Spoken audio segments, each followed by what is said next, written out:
warahmatullahi wabarakatuh. Perkenalkan, saya Putri Anggun Aprilia dari kelas 11-3.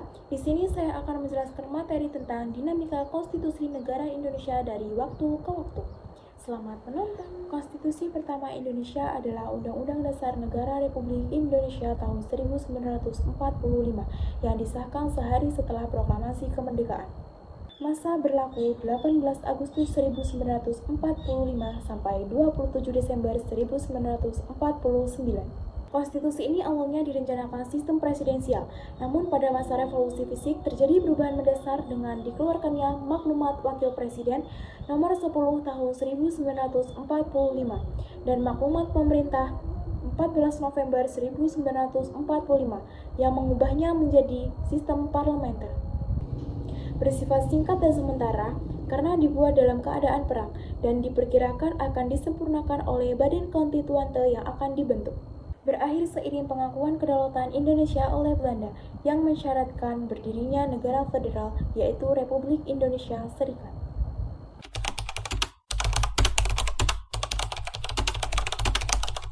Konstitusi ini merupakan konsekuensi dari Konferensi Meja Bundar. Bentuk negara Indonesia berubah dari kesatuan menjadi federasi yang terdiri dari beberapa negara bagian. Sistem pemerintahan yang diterapkan adalah parlementer, di mana kabinet bertanggung jawab kepada parlemen. Berumur sangat singkat karena adanya tuntutan rakyat yang kuat untuk kembali membentuk negara kesatuan Republik Indonesia.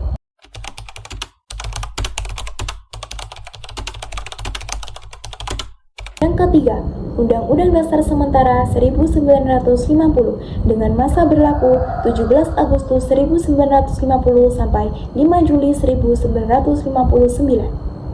Indonesia kembali ke bentuk negara kesatuan.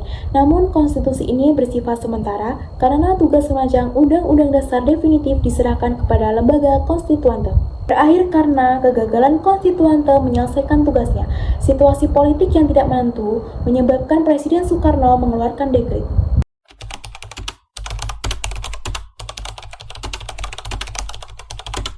Yang keempat, Undang-Undang Dasar Negara Republik Indonesia tahun 1945 dengan masa berlaku 5 Juli 1959 sampai 20 Mei 1998. Berdasarkan Dekret Pancasila 5 Juli 1959 yang membubarkan konstituante dan menyatakan Undang-Undang Dasar 1945 kembali berlaku, yang memiliki dua masa orde.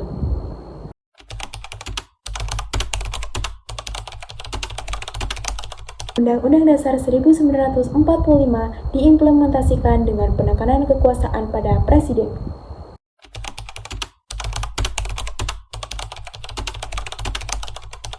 Undang-Undang Dasar 1945 dianggap sebagai dokumen yang sakral dan tidak boleh diubah. Masa ini ditandai oleh sistem presidensial dengan kekuasaan eksekutif yang kuat. Undang-Undang Dasar 1945 dianggap sebagai dokumen yang sakral dan tidak boleh diubah. Masa ini ditandai oleh sistem presidensial dengan kekuasaan eksekutif yang kuat. Berakhirnya Orde Baru seiring dengan reformasi dan turunnya Presiden Soeharto pada Mei 1998.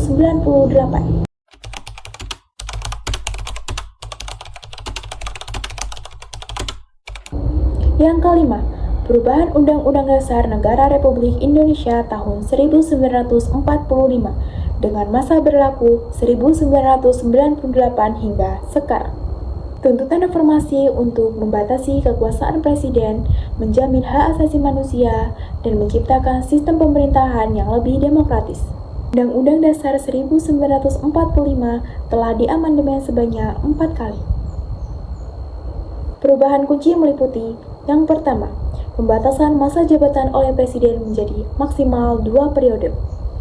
Yang kedua, pemilihan presiden dan wakil presiden secara langsung oleh rakyat. Yang ketiga, penerapan lembaga negara baru seperti Mahkamah Konstitusi dan Komisi Yudisial. Dan yang terakhir, penerapan check and balance yang lebih kuat antar lembaga negara. Semua periode ini menunjukkan bahwa bangsa Indonesia merupakan cerminan dari pergolakan dan perkembangan politik bangsa Indonesia dari waktu ke waktu.